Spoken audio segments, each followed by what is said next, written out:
Oke, baik. Terima kasih. Selamat datang di kuliah kedua kita, sesi diskusi kita. Teman-teman sudah membuat banyak pertanyaan dan materi kita udah dilihat di videonya ya. Jadi teman-teman yang kalau misalnya mau tahu lagi lebih dalam bisa ngecek di video yang sudah saya sampaikan sebelumnya.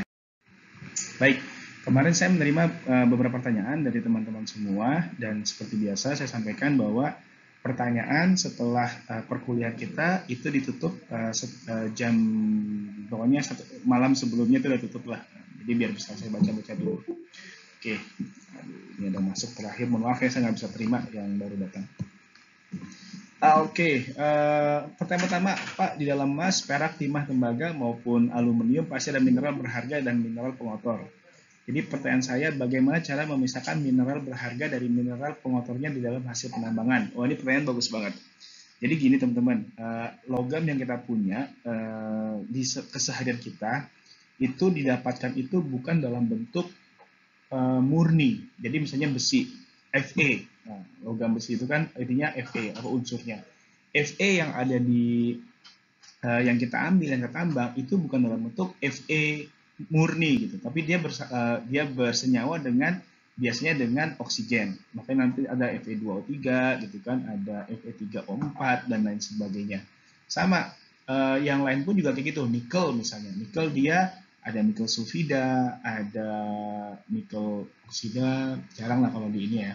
Bisa nikel sulfida atau nikel dan lain sebagainya. Kalau copper juga tembaga. Contoh misalnya kalau di Sumbawa itu ada perusahaan namanya PT AMNT, Aman Mineral Nusa Tenggara. Itu mereka punya nikel. Nah, nikelnya mereka itu bisa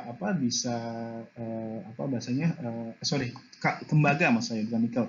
Tembaga yang didapatkan di sana itu bukan tembaga Cu aja, tapi tembaga yang biasanya bersenyawa dengan sulfida dan dengan lain-lainnya lah gitu. Nah, kalau itu nanti cara memisahkan gimana? Nah, prosedurnya itu pemisahannya itu nanti kita belajar lebih dalam lagi ya. Teman-teman akan belajar nanti pengolahan mineral di semester 3 atau 5 saya lupa. Nah, secara umum seperti ini. Pemisahan itu ada dua jenis. Pemisahan secara fisika dan pemisahan secara kimia. Nah, pemisahan secara fisika itu apa? Nah, maksudnya adalah misalnya dari sisi ukuran, dari sisi berat, dari sisi massa jenis, massa jenis, dari sisi ukuran. Contoh misalnya gini, kalau kita mau misahin tembaga, emas gitu kan, dan juga perak dan lain-lainnya dari bongkahan batu yang besar itu biasanya ada juga sebuah perusahaan kayak di PT Freeport. Mohon maaf itu tolong di mute.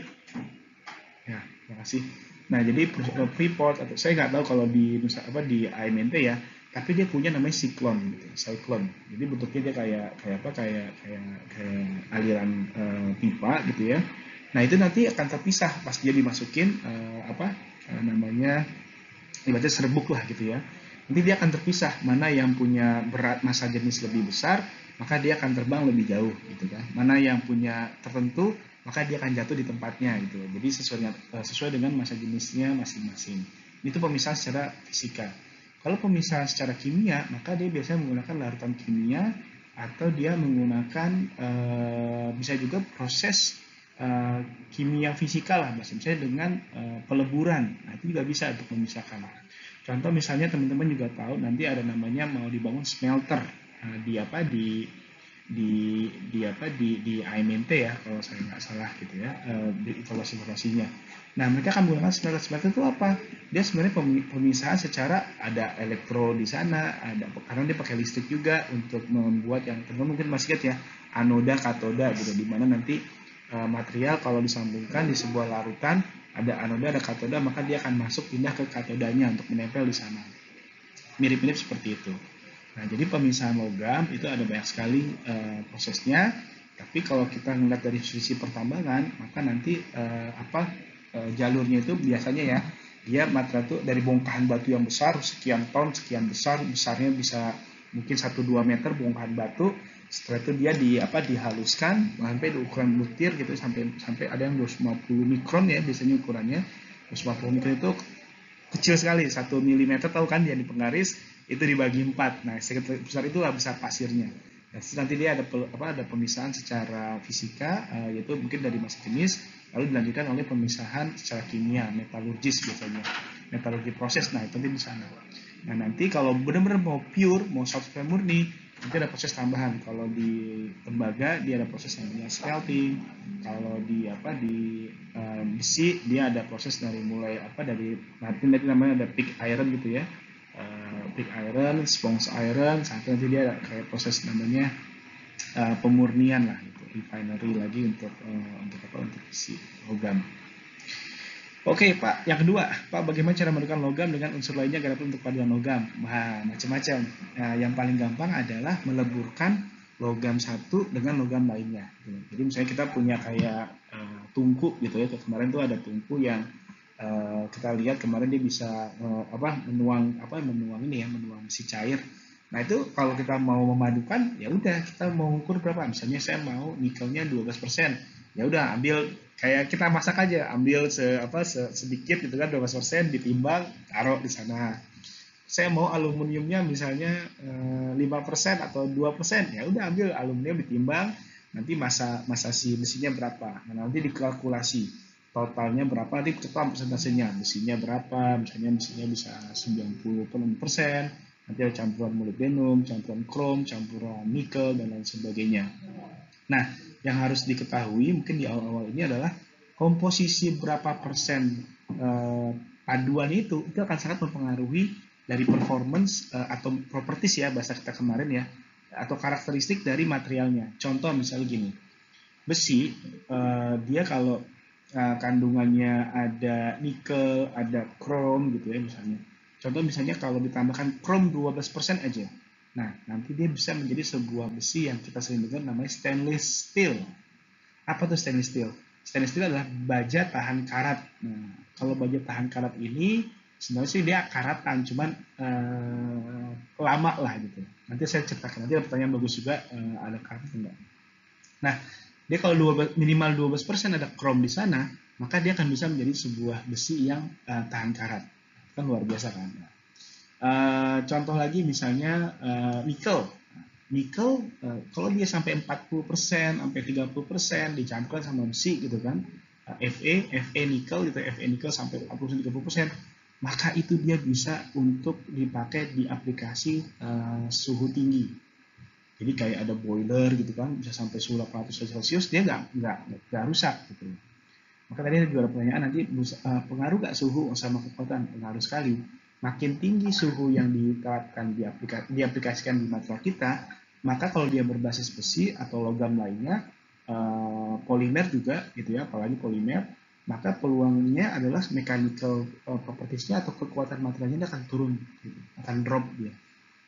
Nah, gitu. Nah, yang ketiga, Pak, bagaimana cara memperbaiki struktur mikro melalui perlakuan panas pada paduan logam? Wah, ini kayaknya bagus sekali. Jadi struktur mikro tuh gimana ya? Bisa dibilang gini. Jadi kita punya material itu kalau kita potong, lalu kita amplas gitu ya, terus sampai halus, sampai mengkilat. Kita belajar metalografi, itu dilihat di mikroskop, itu ada namanya struktur mikro. Jadi materialnya beda-beda. Kalau aluminium, besi gitu kan, atau misalnya yang berbasis besi, berbasis aluminium, berbasis logam lainnya, ketika dia diamplas, dia dilihat di mikroskop, itu kelihatan nanti bentuk itu berbeda-beda gitu. Ada namanya batas butir, ada namanya bahasanya ada, kalau lihat lebih dalam lagi ada namanya, nanti belum sampai lah, ada namanya dislokasi, ada sampai yang mungkin gampang banget orang-orang tuh bisa memperlihat, oh ini karbida gitu kan, ada istilahnya karbida, nanti kita ajarin lah untuk hal ini. Nah itu beda-beda. Nah, memang yang namanya perlakuan panas itu akan mempengaruhi. Kemarin kita lihat ya, waktu di materi yang saya sampaikan di online itu, kalau misalnya dia pendinginannya itu berbeda, maka nanti struktur mikronya akan berbeda. Misalnya dia pakai pendinginan cepat, langsung kan kalau lihat di Batu Alang atau di Talua gitu, buat teman-teman dari Sumbawa, ada orang bikin parang gitu kan. Nah, dia bikin parang, simple, habis sekian suhu dipanasin, dipukul-pukul, habis pukul langsung ditaruh di air, gitu kan, gitu. Nah, itu sebenarnya proses yang perlakuan panas yang akan mempengaruhi hasil akhir dari kualitas dari si parangnya itu sendiri gitu. Jadi benar, perlakuan panas, kalau ada juga saya rolling gitu ya, perlakuan apapun yang dilakukan kepada logam itu bisa mempengaruhi struktur mikro gitu dari si logam ini. Nah, saya cuma bisa bilang saat ini adalah simpelnya struktur mikro yang lebih kecil, jadi besar butir yang ukurannya lebih kecil, maka dia akan memberikan kekuatan yang lebih tinggi. Contoh misalnya, teman-teman tahu kan pedang samurai. Pedang samurai itu dibikinnya itu nanti cari deh di YouTube banyak ini apa how it's made gitu, how it's made katana, bukan samurai dengan katana. Itu bentuknya dari logam, beberapa paduan lah, dia udah ukur nih besinya berapa, nikelnya berapa, kromnya berapa, molybdennya berapa, terus bentuknya kayak bukan serbuk sih, kayak bongkahan lah sama dia. Terus ditumbuk dulu sama dia, ditumbuk. Itu nanti dia jadi panjang, terus dilipat dia, ditumbuk lagi, udah jadi 2 kali, ditumbuk lagi, diketok lagi, sama kayak bikin keris gitu. Jadi beberapa kali sampai dia dilipat terus dipukul sampai mungkin 3-6 kali lah gitu. Akhirnya nanti struktur mikronya itu kalau lihat di Microsoft kecil sekali. Nah, uniknya adalah pedang samurai ini dengan struktur mikro yang kecil, dia memiliki kekuatan yang sangat tinggi, namun juga memiliki fleksibilitas yang sangat tinggi. Nah, maksudnya apa? Ada banyak barang yang kayak contoh paling gampang, palu. Tahu kan palu ya? Palu itu kan keras banget gitu. Benar-benar keras lah gitu. Nebok apa aja dia pasti bisa menghancurkan gitu. Nah, dalam ilmu material, palu ini oke dia kuat, tapi dia nggak fleksibel. Nah, kenapa? Karena dia kandungan karbonnya banyak dan lain sebagainya. Tapi kalau palu itu misalnya dihantam juga sama palu yang lain, dia patah, dia getas, kayak apa? Kayak keramik yang saya sampaikan kemarin gitu di video. Tapi kalau pedang katana, dia dipukul, dia ditebas juga sama katana yang lain, kemungkinan besar dia bukan patah, tapi apa? Dia akan pengok. Artinya dia lentur. Jadi kalau katananya dia patah, berarti palsu gitu. Next, makasih ya. Nah, next pertanyaan keempat. Apakah perkaratan yang terjadi pada logam ferro saja ataukah bisa jadi pada semua jenis logam baik itu ferro maupun non ferro? Oh, ini pertanyaan bagus banget. Jadi yang apa? Logam itu sebenarnya semua logam itu dalam tanda kutip karatan. Nah, cuman karatannya ini beda-beda. Ada yang karatan yang cepat, ada karatan yang sangat lambat sekali. Kalau besi yang kita lihat berbasis besi ya, berbasis Fe, itu sering kita lihat di mana-mana gitu kan, tong sampah atau paling gampang tong sampah pasti karatan gitu. Sebenarnya yang kayak aluminium, stainless steel itu juga karatan. Cuman bentuk karatnya ini berbeda. Kalau tadi yang besi tong sampah itu dia karatan warna coklat, nah kalau aluminium atau misalnya stainless steel dia karatan, warna karatnya itu adalah putih bening, transparan. Jadi dia membentuk, kalau contoh aluminium, dia membentuk Al2O3. Warnanya apa? Warnanya bukan coklat, tapi warna itu putih bening lah gitu. Putih agak bening lah lebih tepatnya itu. Jadi kesannya itu adalah, wah ini nggak karatan, padahal dia sebenarnya karatan. Nah jadi sebenarnya kayak gini ceritanya. Logam itu kan dia ada atom kan dalamnya kan ya. Nah ada atom-atom dalamnya. Jadi sebenarnya kalau kita buka kita potong sampai kecil sekali, dia ada atom-atom gitu. Nah di permukaannya si logam atom ini dia nggak punya tangannya itu kemana-mana gitu. Kan ini atom kayak gitu kan prinsipnya. Dia harus berikatan sama atom yang lain sehingga nanti dia menjadi stabil. Nah ini ceritanya nggak gitu. Jadi di permukaan logam atasnya itu dia nggak punya ikatan kan, atasnya terbuka gitu kan. Nah karena dia terbuka maka gampang sekali dia untuk mengikat sesuatu. Apa yang paling gampang untuk diikat? Yaitu adalah oksigen misalnya atau sulfida misalnya. Nah akhirnya apa? Nanti kelihatan tuh kalau dia ikatan sama sama oksigen maka dia akan menjadi namanya Fe2O3. Itu kita sebut sebagai karat. Nah jadi pertanyaannya, jawabannya adalah semua terjadi baik untuk logam berbasis ferrous atau besi gitu ya, maupun yang non ferrous atau non besi. Dalam video dijelaskan bahwa struktur pembuatan material bisa mengubah struktur material. Nah, struktur yang maksud itu apakah ikatan antar atomnya? Ya, bisa, ikatan antar bisa berubah. Contoh kemarin yang saya lihat kasih gambaran yang grafik Ada pendinginan yang cepat, pendinginan yang lambat, sama pendinginan yang sangat cepat sekali gitu kan. Itu berbeda nanti grafik strukturnya. Jadi nanti contoh misalnya gini, atom tuh kayak ini ya, kayak natural aja gitu. Contoh misalnya atom nih, dia kan kalau panas kan, kalau panas tuh kita kenapa? Kan kita kepanasan gitu kan, bergetar gitu kan. Nah, jadi kalau dia kepanasan dia bergetar juga atom. Jadi kalau dia dikasih suhu panas, dia gemeteran juga, dia bisa bergetar, vibrate bahasanya, vibrations gitu of an atom. Nah, makanya kalau atom tuh semua yang di sekitar kita, yang suhunya masih suhu normal kayak gini, itu semua itu bergerak. Atom tuh bergerak. Kita nggak bisa lihat aja karena itu kecil sekali. Meja kita, badan kita, sebenarnya tuh laptop kita itu sebenarnya bergerak semua atomnya tuh. Karena kenapa? Dia suhu itu masih suhu normal. Kalau suhu dia 0 Kelvin, itu suhu dimana atom itu udah nggak bergetar lagi dia. Jadi kalau suhu ini kan suhu kita 273 Kelvin ya. Kalau 0 derajat, kalau tambah 20-25 derajat Celcius, berarti sekitar 200 atau 300 Kelvin itu atom tuh bergerak cuma nggak terlalu besar. Nah, makin tinggi temperatur yang diaplikasikan kepada si atom, maka gerakannya akan makin cepat gitu. Nah, kalau dia makin cepat sekali, dia bisa gerak bisa gerak. Nah, kalau dia gerak, bisa jadi dia ada kekosongan atau vacancy bahasa anak metalurginya, nanti teman belajar. Nah, kalau vacancy-nya ini kosong, keisi sama yang lain-lainnya, itu nanti struktur dari atom kita berubah.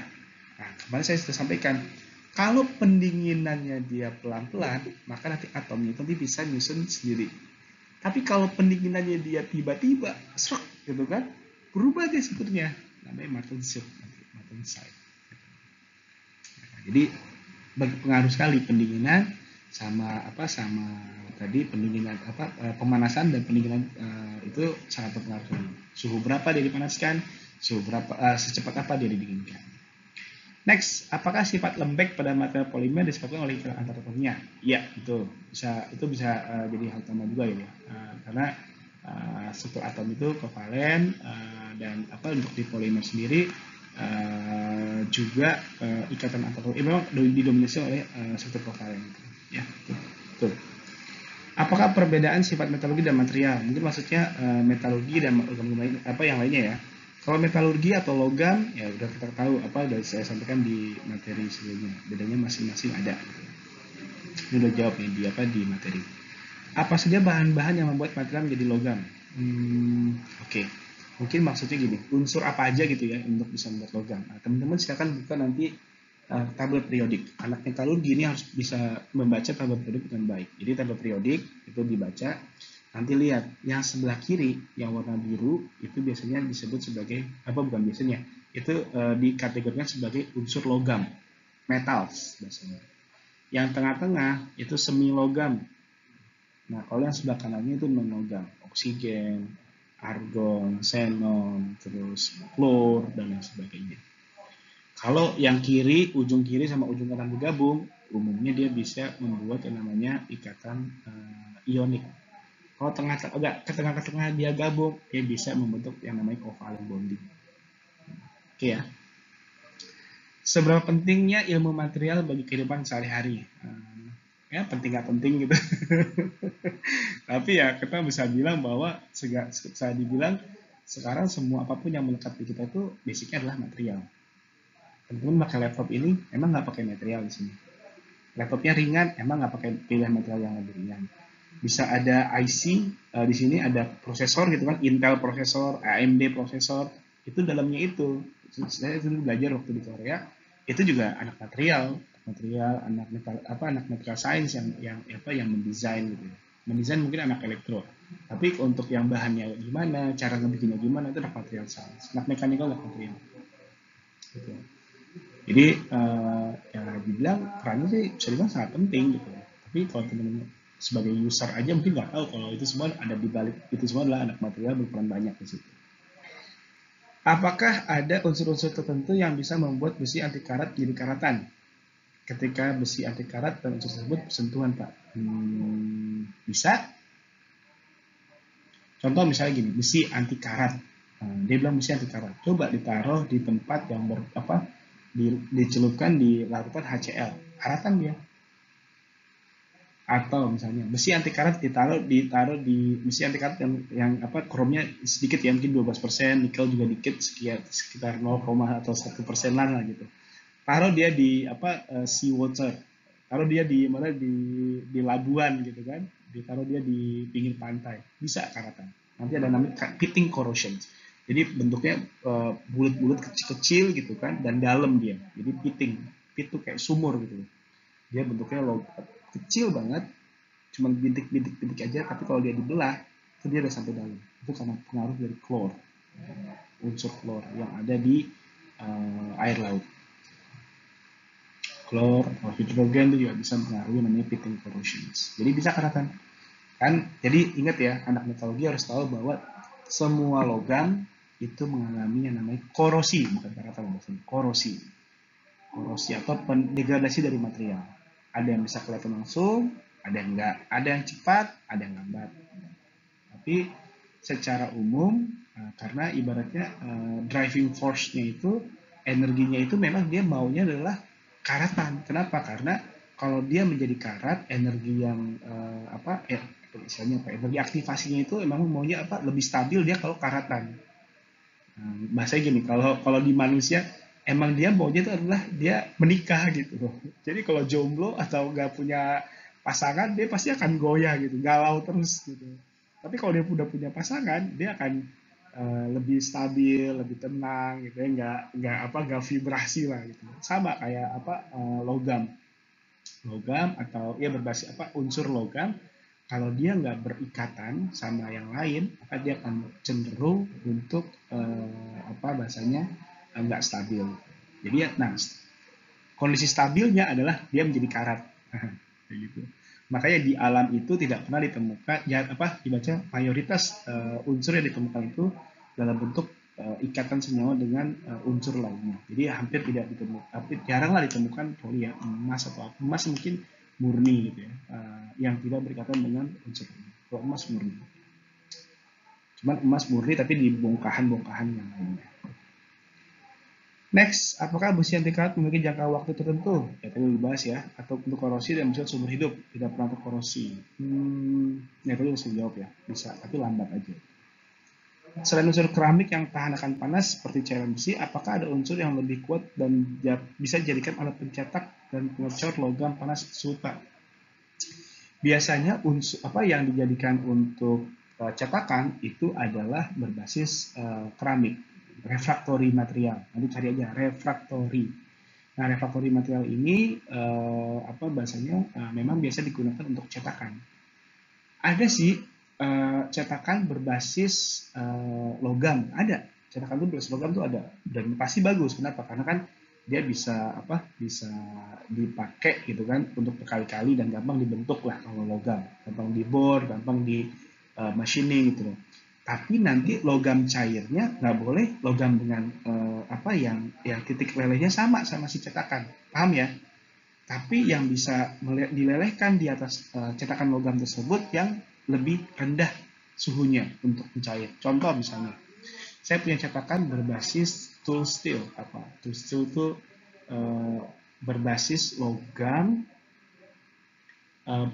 berbasis besi juga dia, berbasis besi, tapi dia punya kandungan molybdenum, punya kandungan krom, punya kandungan nikel itu tinggi lah, vanadium juga ada gitu kan. Nah, yang dicairkan apa di atasnya? Aluminium. Kalau misalnya tadi yang logam berbasis besi tadi dia bisa mencair di suhu 1600-1700, nah kalau yang aluminium suhu 600 dia udah mencair, jadi bisa dipakai untuk cetakan logam. Nah kalau teman-teman punya motor gitu ya, saya pernah lihat langsung di pabriknya Honda ya, itu saya lihat cetakan yang dipakai itu bukan cetakan berbasis refraktori, berbasis keramik, tapi yang dipakai oleh mereka itu berbasis logam, cetakannya logam. Jadi ditaruh dituang gitu ya, aluminium cair di atas cetakan besi, itu dikeluarkan dia. Next, cepet nih ya. Apakah thermal atau suhu mempengaruhi proses pembekuan logam pada proses casting? Apakah thermal atau suhu mempengaruhi proses pembekuan logam pada proses? Jika ya, bagaimana cara kerjanya? Apa saja yang mempengaruhi pembekuan logam selain thermal, dan kira-kira butuh waktu berapa lama? Oke, maksudnya gini. Kalau suhunya, jadi kalau untuk besi misalnya dia suhu 1500 itu udah bisa mencair dengan sempurna lah. 1500 1500 itu udah mencair. Eh, Kalau dia mau dibikin 2000 ya sama mencair juga gitu. Nah, kecepatan dia untuk membeku ya tergantung juga tadi dari suhu berapa dia dicairkan. Yang kedua, kecepatan untuk pembekuan itu sangat tergantung sama media dari pembekuannya, solidifikasinya. Kalau misalnya pembekuannya itu pakai cetakan yang suhu ruang, ya udah tinggal dihitung. Suhu ruangnya misalnya 25 derajat Celcius. Tadi suhu besi cairnya 1500 misalnya. Ya udah dari 1500 sampai mencapai 20 atau 30, tinggal hitung lah nanti pakai asas Blake ya. Berapa lama tuh mungkin sekian jam baru nanti dia bisa suhu mencapai suhu 20 atau 30 derajat Celcius. Bisa juga dibikin cepat apa dari suhu 900 lah, jangan mencair. Kalau mencair jadi apa langsung ke suhu ruang tuh bisa jadi atomisasi, jadi butiran dia dari suhu 1000 misalnya untuk jadi suhu 30 bisa dipercepat apa taruh aja langsung di air, cus, atau taruh di oli lebih lambat sedikit ya. Bisa pengaruh sama media dari pendinginannya. Next, struktur atom seperti apa yang menjadi pembelaan dari grafit dan diamond? Nah, cek video kita sebelumnya. Apa yang membuat suatu material dikatakan sangat bagus? Apakah berpengaruh dengan atom dan jumlah elektron proton itu? Nah, jadi material itu dikatakan bagus sesuai dengan kebutuhannya sebenarnya. Jadi nggak ada material yang jelek lah bahasanya. Material yang punya kekuatan tinggi tapi dia getas bisa dipakai buat palu kayak tadi gitu kan. Material yang fleksibel bisa dipakai untuk apa ya? Fleksibel bisa untuk rangka mobil. Dia nggak boleh getas, tapi dia harus fleksibel. Ketika dia ditabrak, dia harus penyok, nggak boleh patah. Itu contoh. Atau material yang getas misalnya, itu dibutuhkan juga. Contoh misalnya beton, besi beton. Besi beton ketika dia misalnya fleksibel kan nggak mungkin gitu, dia harus kokoh gitu. Macam-macam itu tergantung dengan kebutuhannya. Bisa dikatakan sangat bagus ya kalau sesuai dengan kebutuhan, kalau bukan hanya overspec atau underspec lah. Hal yang berikutnya, hal apa saja yang dapat menyebabkan logam terkorosi? Banyak ya, dari mulai lingkungannya, jenis logamnya itu sendiri, suhu, pH, apakah ada aliran dari potensial listrik di situ, itu juga mengaruhi. Yang berikutnya, apa saja kegunaan atau fungsi karbon yang ada pada logam? Oh, ini pertanyaan bagus. Nanti teman-teman akan belajar di logam dan paduannya. Jadi logam dan paduannya itu nanti dikasih tahu bahwa kalau kita ada unsur karbon di besi misalnya, itu akan memberikan banyak efek. Contoh ya, misalnya. Kalau misalnya logam berbasis besi ditambahkan karbon sekitar di bawah 1% misalnya, maka dia bisa meningkatkan kekuatan. Sama umumnya penambahan karbon itu di dalam besi itu bisa menambah kekerasan lebih tepatnya. Dia bisa meningkatkan kekerasan. Kalau dia ditingkatkan lagi gitu ya, sampai 6% misalnya, dia bisa terbentuk grafite. Contoh misalnya besi tuang. Kalau teman-teman lihat ada besi dragon bahasanya gitu ya, besi cast iron bahasanya, besi tuang. Dia dengan adanya penambahan grafit di sana, maka nanti ada istilahnya flowabilitas. Jadi apa ya? Besi cairnya itu encer banget. Nah, itu contoh. Jadi kalau dia makin encer, makin apa bagusnya? Maka nanti dia bisa membentuk cetakan yang lebih complicated. Nah, itu contoh. Oke, dan lain sebagainya. Jadi karbon itu fungsi banyak banget. Ada juga misalnya kayak karbon ditambahkan di berbasis chrome. Dia bisa menjadi chrome carbide atau tungsten carbide. Tungsten W dan C gitu. Tungsten carbide itu bisa buat alat potong. Apa tuh alat potong? Gerinda itu bisa. Atau alat potong kaca itu bisa dipakai itu tungsten carbide. Jadi karbon sangat banyak. Next, apa aja sifat dari atom? Besok kita bahas. Nah, di poin berikutnya. Yang berikutnya, apa saja unsur dari logam dan non-logam? Nah, nanti baca ini ya, kalau unsur logam dan non-logam, lihat di tabel periodik. Itu jelas sekali. Yang berikutnya, jelaskan dan sebutkan fungsi paduan pada baja. Nah, fungsi paduan pada baja itu simpelnya adalah memberikan jadi logam ini dipadukan untuk menampilkan sifat-sifat tertentu. Contoh misalnya, di baja atau di logam atau berbasis besi bisa ditambahkan nikel untuk meningkatkan fleksibilitas kayak per gitu. Ditambahkan krom secara umum bisa dia anti karat. Ditambahkan tembaga misalnya, nanti bisa mengurangi karat yang ada di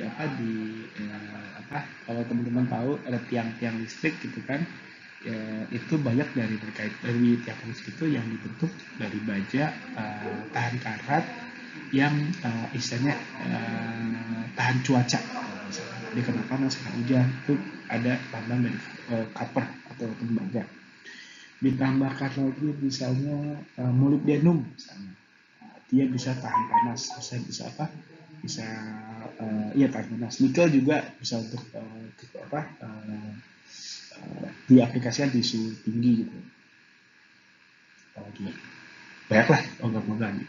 Vanadium misalnya, ini logam yang bikin besi kayak rel kereta api, itu vanadium itu banyak tuh. Nah, itu rel kereta api, makin lama dia ada itu makin kuat. Kenapa? Karena tadi si vanadium itu memberikan efek karbida, vanadium karbide kalau nggak salah namanya istilahnya, FC juga.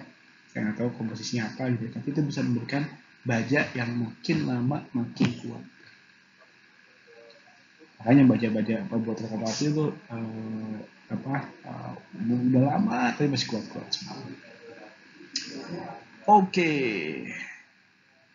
Next, yang berikutnya, jelaskan apa yang dimaksud dengan komposit. Nah, kalau komposit itu adalah gabungan dari beberapa material. Contoh misalnya gini komposit. Kan kita tahu ya ada tiga hal yang utama di baja, di material. Material berbasis logam, material berbasis polimer, dan material berbasis keramik. Kalau contohnya gini, kalau berbasis logam dia kuat, oke, tapi kan dia kelenturannya kurang gitu kan. Nah, kalau dia digabungkan sama polimer, maka kita bisa dapat material yang kuat sekaligus lentur. Contohnya apa? Contohnya misalnya apa ya? Ban mobil. Nah, ban mobil itu adalah jenis komposit. Luarnya adalah karet. Kalau teman-teman potong atau teman-teman bakar gitu ya, itu di tengah-tengah itu ada besi, ada logam. Tujuannya apa?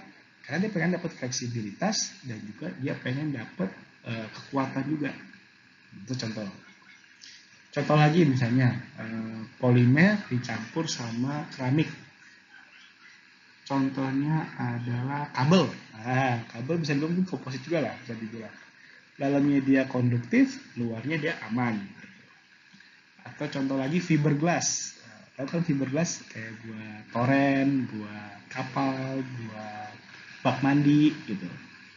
Itu jadi ada serbuk kaca gitu ya, bukan serbuk, ada serabut kaca itu dicampur sama polimer, nanti dia akan bisa memberi kekuatan lebih kuat ya. Kenapa? Karena kalau polimernya jadi lembek kan, itu kan ada ada fiberglass, ada glass di sana, ada kaca, serabut kacanya, maka dia bisa dikasih kekuatan. Itu contohnya. Kalau keramik campur sama besi, sama logam, contohnya apa ya? Contohnya ini deh, beton, besi beton, tiang-tiang.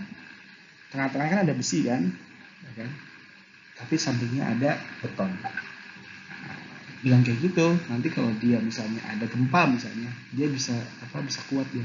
Kenapa? Karena ada besi yang lentur. Kalau cuman tembok aja atau cuman batu aja, maka ketika dia ada pergeseran di bumi gitu ya, karena gempa misalnya, maka nanti dia akan cenderung gampang patah, rubuh. Oke. Next, apakah metallurgi engineering merupakan turun dari mekanika engineering? Betul. Jadi anak metallurgi itu adalah pecahan dari ilmu mesin gitu, teknik mesin. kecuali kalau mau lebih detail untuk materialnya. Adakah cara lain selain dicat untuk melindungi besi dari karat? Misalnya saya ingin peragakan warna dari besi tersebut dikenal seperti mobil atau artistik. Jadi gini, nanti teman belajar di mata kuliah korosi ya, dan perawatan material gitu. Jadi macam-macam cara mencegah korosi. Yang pertama dia dicat, intinya adalah untuk apakah bisa ceritakan dia ada atasnya itu dia ada atom-atom yang mau berkaitan sama udara sama oksigen, maka dia ditutup, udah tutup, nggak boleh hubungan sama lain, ini udah sama cat aja gitu, udah itu dia nanti less corrosion. Yang kedua bisa juga ada saja anoda korban tuh gini, secara potensial potensial voltase itu dia berbeda. Contoh misalnya ini ada besi gitu ya, di sini ada aluminium. Maka nanti ketika terjadi korosi, bukan besi duluan yang korosi, tapi si aluminium duluan yang lebih duluan. Gitu. Itu ada korban. Ada apa lagi ya caranya? Ada macam-macam lah untuk proteksi untuk logam ya. Misalnya juga pH keasaman itu bisa dikontrol, maka bisa mengurangi laju korosi. Oke, yang terakhir nih bagaimana cara kita nggak baca lagi apa ya nih? Sebentar saya coba tutup dulu ya, videonya nggak bisa. Oke lah, kurang lebih itu materi kita hari ini. Kalau misalnya ada mau nanya, kita masih ada waktu 10 menitan lah sebelum kita tutup. Silakan kalau ada yang mau nanya.